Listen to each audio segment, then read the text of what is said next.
बिस्मिल्लाहिर्रहमानिर्रहीम। किताब का आगाज़।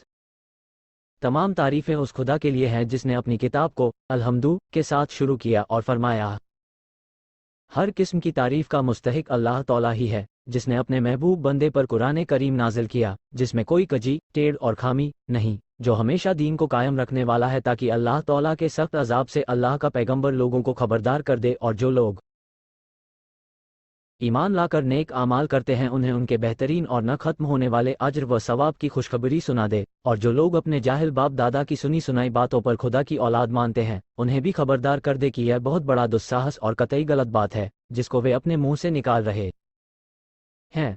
ए नबी, तुम उनके पीछे खुद को हलाकत में न डालो। जिस तरह उस परवरदिगार ने अपनी किताब को हमद तारीफ से शुरू किया, इसी तरह उसने अपनी मलूक को भी अपनी हमद तारीफ से शुरू किया। इरशाद होता है, यानी सब तारीफ अल्लाह ही के लिए है, जिसने आसमान और ज़मीन को और अंधेरे और उजाले को पैदा किया, लेकिन काफिर बावजूद इसके भी खुदा का शरीक ठहराते हैं।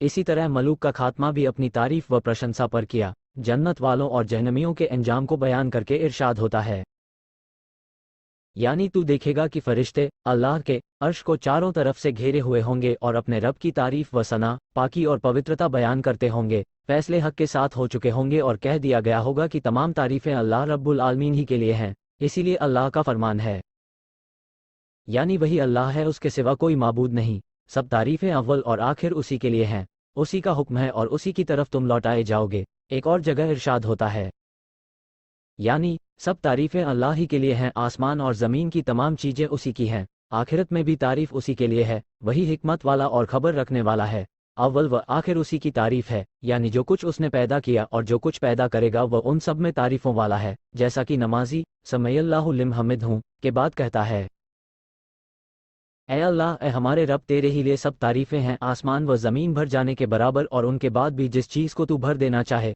आम तौर पर इसे संक्षिप्त में रब्बना लकल हम्दु के अल्फाज से अदा किया जाता है। इसीलिए जन्नती लोग भी तारीफ व सना का इल्हाम किए जाएंगे और उनके सांस के साथ ही बिला तकल्लुफ अल्लाह तौला की तारीफ और उसकी तस्बीह अदा होती रहेगी, क्योंकि अल्लाह तौला की अज़ीमुश्शान नेमतें, उसकी कामिल कुदरत, उसकी ज़बरदस्त बादशाहत, उसकी निरंतर रहमतें और उसके हिमेशगी वाले एहसानात उनकी आंखों के सामने होंगे। इसी को कुरान पाक ने बयान फरमाया है, यानी ईमान के साथ नेक अमल करने वालों को उनका रब उनके ईमान के जरिए उन नेमत वाले बागों की राह दिखाएगा जिनके नीचे नहरें बहती होंगी। उनकी आवाज़ सुबहानकल्लाहुम और आपस में सलाम का तोहफा होगा, और उनकी गुफ्तगू का आखिरी टुकड़ा यही होगा कि सब तारीफ़ें अल्लाह ही के लिए हैं। एक और जगह इरशाद फरमाया, यानी अल्लाह ही के लिए तारीफ़ है जिसने अपने रसूलों को बशारतें खुशखबरियाँ देने वाले और ख़बरदार करने वाले बनाकर भेजा, ताकि रसूलों के आ जाने के बाद लोगों की कोई हुज्जत अल्लाह तौला पर बाकी न रहे। उन रसूलों का सिलसिला नबी उम्मी अरबी मक्की सल्लल्लाहु अलैहि वसल्लम पर ख़त्म किया, जो सबसे ज़्यादा स्पष्ट राह की हिदायत करने वाले हैं। आप सल्लल्लाहु अलैहि वसल्लम के ज़माने से लेकर क़ियामत तक जितने जिन्नात व इंसान हैं उन सब की तरफ आप नबी बनाकर भेजे गए हैं, जैसा कि कुरान पाक में इरशाद है, ए नबी, तुम कह दो कि ए लोगो, मैं तुम सबकी तरफ अल्लाह तौला का रसूल हूँ, वह खुदा जो आसमान और ज़मीन के मुल्क का मालिक है, जिसके सिवा कोई माबूद नहीं, जो जिलाता और मारता है।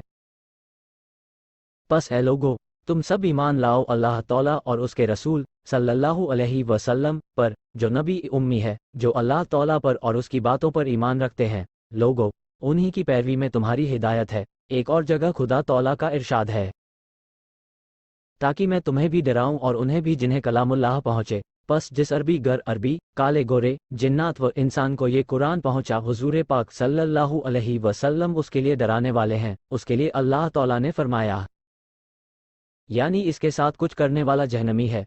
बस जो कोई कुरान के साथ कुफ करे वह कुरान के फरमान के मुताबिक जहन्नमी है। दूसरी जगह कुरान करीम का इरशाद होता है, यानी तुम इन झुठलाने वालों को और मुझको छोड़ दो, मैं उन्हें इस तरह धीरे धीरे कहूँगा कि उन्हें मालूम भी न होगा। रसूलुल्लाह सल्लल्लाहु अलैहि वसल्लम फरमाते हैं कि मेरी पैगंबरी आम है हर सुर्ख वसिया की तरफ मैं पैगंबर बनाकर भेजा गया हूँ।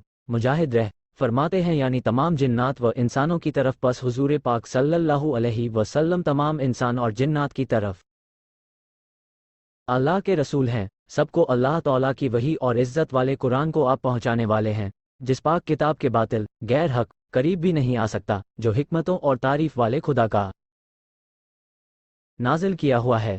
اللہ تعالیٰ نے اپنے اس پاک کلام کو سمجھنے کی تاکید بھی اسی میں کر دی ہے، فرمایا اس مبارک کتاب کو ہم نے تیری طرف اتارا تاکہ لوگ اس میں غور و خوض نازل کیا ہوا ہے۔ اللہ تعالیٰ نے اپنے اس پاک کلام کو سمجھنے کی تاکید بھی اسی میں کر دی ہے، فرمایا اس مبارک کتاب کو ہم نے تیری طرف اتارا تاکہ لوگ اس میں غور و خوض واجب ہے کہ کلام اللہ کا مطلب واضح کر دیں اور اس کی صحیح تفسیر کر دیں اور اسے باقاعدہ طلب کریں اور سیکھیں اور سکھائیں۔ اللہ تعالیٰ فرماتا ہے ہم نے کتاب والوں سے عہد لیا ہے کہ وہ اسے بیان کرتے رہیں، چھپائے نہیں، لیکن ان لوگوں نے اسے پیٹھ پیچھے ڈال دیا اور اس کے بدلے دنیا طلب کرنے لگے، ان کا یہ ویاپار نہایت ہی برا ہے۔ ایک جگہ فرمایا جو لوگ اللہ کے عہد اور اپنی قسموں کو تھوڑی رقم کے بدلے بیچتے پھریں ان کے لیے آخرت میں کوئی حصہ نہیں، ان سے اللہ تعالیٰ قیامت کے روز بات تک نہ کرے گا،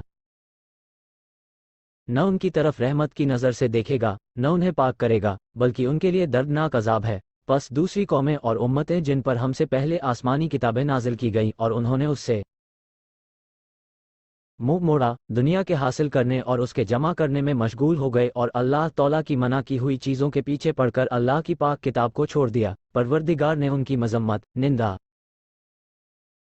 بیان کی۔ مسلمانوں کو چاہیے کہ وہ ایسا نہ کریں جو مذمت، برائی اور نندا کا سبب بنے، بلکہ انہیں چاہیے کہ اللہ کے احکام کے پالن میں دل و جان سے لگے رہیں اور قرآن پاک کے سیکھنے، سکھانے اور سمجھنے سمجھانے میں مشغول رہا کریں۔ اللہ تعالیٰ فرماتا ہے کیا اب تک وہ وقت نہیں آیا کہ مسلمانوں کے دل اللہ تعالیٰ کے ذکر سے اور جو ان کی طرف حق آیا ہے اس سے کانپ اٹھیں اور ان کی طرح نہ ہو جائیں جنہیں ان سے پہلے کتاب دی گئی، لیکن کچھ زمانہ گزرتے ہی ان کے دل سخت ہو گئے اور اکثر لوگ نافرمان ہو گئے۔ جان لو کہ مردہ زمین کو جلانا، تر و تازہ کرنا اللہ ہی کا کام ہے۔ ہم نے تو تمہاری سمجھ بوجھ کے لیے اپنی آیتیں بیان کر دی۔ ان دونوں آیتوں کے ترجمے میں غور کرو، کس باریکی کے ساتھ بیان ہوا ہے کہ جس طرح بارش سے خشک زمین لہلہانے لگتی ہے، اس طرح ایمان اور ہدایت سے وہ دل جو نافرمانیوں اور گناہوں کے سبب سخت ہو گئے ہوں، نرم پڑ جایا کرتے ہیں۔ اللہ تعالیٰ بزرگ و برتر، جواد و سخی سے قبولیت کی امید پر ہم بھی دعا کرتے ہیں کہ وہ مالک ہمارے دلوں کو بھی نرم کر دے، آمین۔